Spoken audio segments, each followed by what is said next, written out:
Good afternoon, Facebook friends. I almost didn't do this Facebook Live today because of vanity. I don't know if you can see, but I've got a bloodshot eye. It's not contagious. Certainly not over the internet, but not even in person. But you know us, silly girls, we're always thinking about how we look. And I almost didn't do this Facebook Live, but I thought to myself, it's Valentine's Day. How could I not do a Facebook Live on Valentine's Day? So this is my third Facebook Live, and what I've decided to focus on for today's Facebook Live, and I am going to watch the time, I'm really bad about that, especially with today's topic, I thought that I would focus on the love of daughters. So for those of you that know me, you know that I am blessed with 3 daughters and no sons. 3 daughters, always wanted a son, got 3 daughters, go figure. But since I had already done a sappy video on how wonderful my husband is, I kind of used that on his birthday. I couldn't do that again for Valentine's Day. So I thought I'd focus on the other area of love in my life, which is my daughters. And I thought what might be helpful is just to talk about some of the things that I've learned. For those of you that know me well, you know that I've got a little bit of an unconventional situation, and that I've got 3 daughters, one with a 13-year gap, and then the other 2 have a 12-month gap. So I went from, the big joke was I went through potty training and puberty all under the same house. But what I think that's done and allowed me to do is to, almost like a science project. I got to see one almost all the way through before I had to do it again. And so I got to learn about what things worked really well about my parenting approach, and what things that if I had the opportunity to do again, I would absolutely do it different. And Lisa, you know what I'm talking about as the mother of 2 daughters. Yes, go daughters. So I thought I'd share a little bit about some of the unique things that I've learned about being a mother of daughters. And where I'd start is just a little bit of a story on a personal level. My daughter, as I mentioned, was just with me for her first 11 years of her life, so she didn't have any masculine father figure in her life. Poor kid, developed adopted all of my habits, the good and the bad. But when I found out that I was going to be having another daughter and then subsequently a 3rd daughter, I remember that first time feeling like, oh my gosh, do I have the capability to love another daughter as much as I love my oldest, because it was just her and I for 11 years.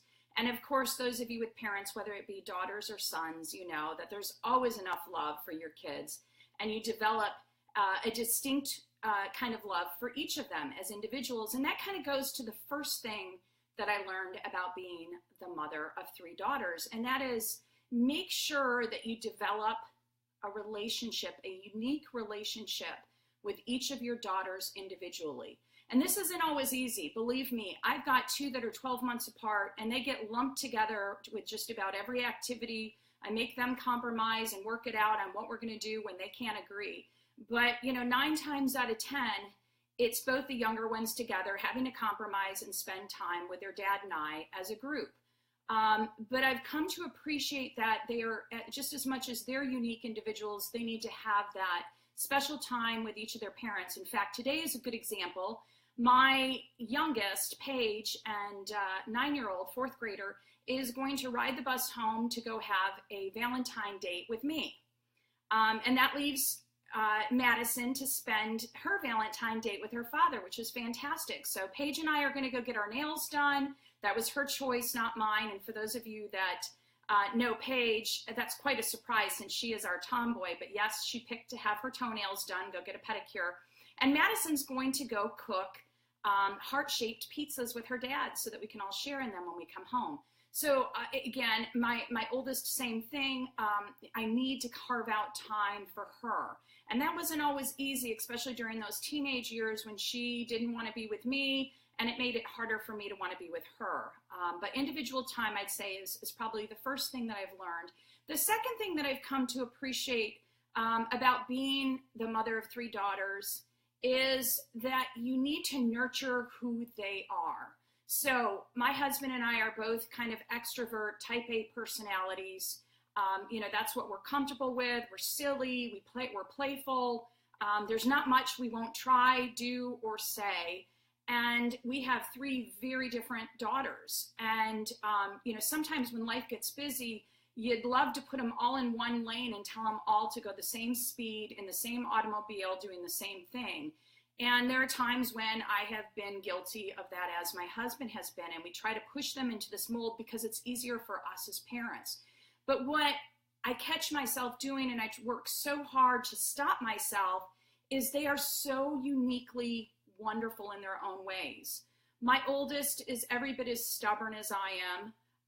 She, you can't tell her anything, but she's also somewhat dependent on some things that her generation weren't as necessarily, didn't spread their wings and fly quite to the same degree that we did. She is an individual that would love to spend all of her time shopping in the finest stores. That's not my thing.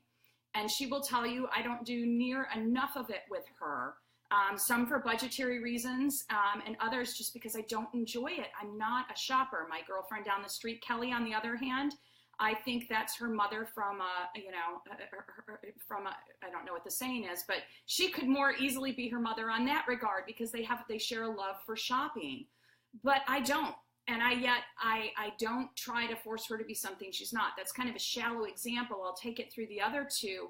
My middle child was deathly shy. In her kindergarten class, the teacher was worried that because she didn't speak, she didn't know things, until one day she rehearsed the alphabet and counted, in Spanish and did everything, and her teacher almost fell out of her seat and said, "My gosh, she knows some things." I'm like, yeah, sometimes when you're not talking, you're listening, and that helps you learn. But being in a house of extroverts, it's probably hard to find her space to be the quiet, listening, disciplined child that she is. And then there's Paige, who is a tomboy. And in some ways, I relate to that very well. In other ways, I've always had my girlfriends around. And Paige prefers to play with all the boys in the neighborhood. And she doesn't want to do things that her other two sisters enjoy. And so allowing them to have the space and even sometimes the protection to be who they are, I think is so powerful when you're raising girls.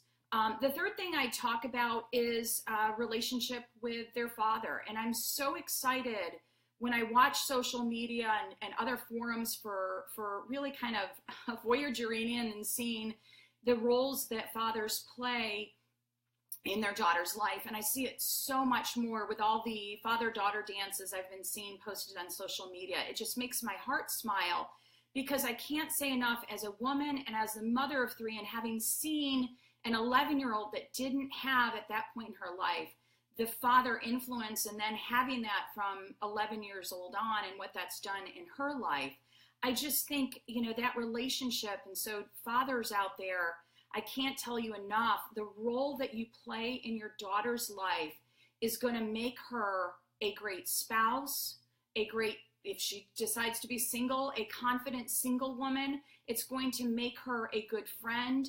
It just helps her solidify the relationships in her life, not only with the male figures in her life, but the female ones as well. And so I just think, having time with a father and daughter and a relationship, and even if that means as the mother, there are times when I take the back seat and let him be the hero, and all of us, that's hard to share that stage, right?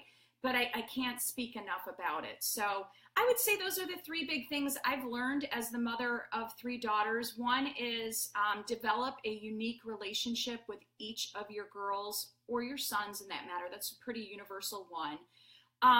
Allow them the space to be who they are, and really fight the urge to make them who you want them to be, or even what would be easiest for you. I'll tell one other story there. And my daughter, who is my oldest, who is incredibly private, is probably going to want to kill me for this, but it's not too bad. She was a competitive soccer player all through high school, very good, made varsity as a freshman, had opportunities to play in college and decided not to because she got burnt out. And I found that, Kia had amazing talent, all the talent in the world to play soccer, but it really wasn't in her heart. She enjoyed it. I think she misses it now that she's not doing it. I, on the other hand, was the kid that played every sport. I wasn't good at any of them, but I had all the heart in the world. And I used to push and push and push her in soccer. And, she got to the end of high school and was burnt out and didn't want to do it anymore. And so I said, you know what, with my next two, this isn't my life to live. This is theirs. And I'm going to nurture their talents and nurture their gifts and their desires, while still not letting them be the bumblebee that goes from flower to flower when they get bored, because we all know as parents that they have about the attention span of a gnat, and there are times when you've got to push through that. And then back to the third one is, really encourage your husbands, your significant others, even if they don't have a father in their life, a grandfather, an uncle, to really have good, focused time with their girls. It'll make the world of difference. So on this Valentine's Day, and true to keeping to my 15-minute max I allow myself, I'm getting better at it each time.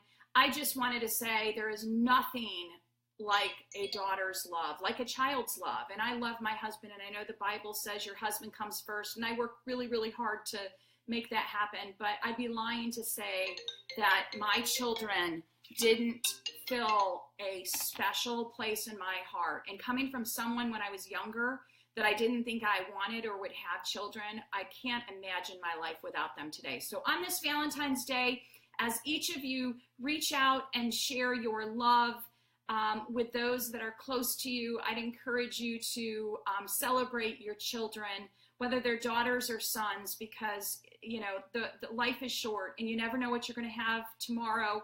So celebrate them, and everyone have a fantastic Valentine's Day. Thanks for joining.